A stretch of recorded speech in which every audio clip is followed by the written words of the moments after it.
नमस्कार सांग माने जय जगन्नाथ आओ गोटे नुआ ब्लॉग रे आपण मान को अनेक अनेक स्वागत। मु आशा करछि आपण माने बहुत भलो रहथिबे मु मध्ये भलो रहिछि। तो चलंतु आज रो ब्लॉग टी स्टार्ट करिबा। तो सांग माने देखि पातबे एटी मोर ओउ केते सुंदर सिजी आसलानी हळदी लूण रे फास्ट मु ताको सिजै देछि। तो चलंतु मु आज ओउ खटा केमती बनौछि तो आपण मान को मु देखेबी। तो ओउ को मु गोटे गिन्ना रे बे उजाड़ी देली आउ एटी कढ़ा बसै देली गैस रे। कढ़ा भी गरम ही आसलानी आउ देखि पातबे सांग माने मोटी रेसुण शुक्ला लंका रखिछि आउ एबे मु तेल रे पकेकी ताको खुसुणी रे भल कि टिके घांटी देबी। तो देखि पातबे सांग माने एटी गोटे गिन्ना रे मु भुसुंगा पत्र धोईकी रखिथिली। तो चलंतु बे भुसुंगा पत्र देई दबा। तो देखंतु सांग माने भुसुंगा पत्र तो मु देई देछि आउ चलंतु टिके खुसुणी रे ताको भल से घांटी दबा आउ कि समय परे ओउ देई।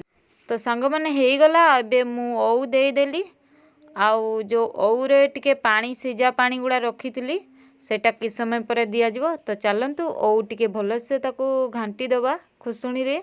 देखंतु सांग माने ओउ कोसी आसलानी आउ टिके लंका गुंड मु पके देछि एबे टिके जीरा गुंड पके देबी।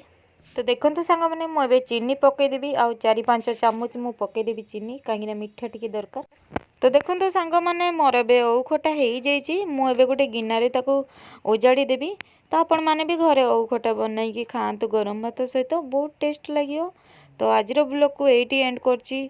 ब्लॉग टी केमती लागिला कमेंट रे जणांतु आउ भलो लागिले लाइक कमेंट सब्सक्राइब शेयर कर देबे।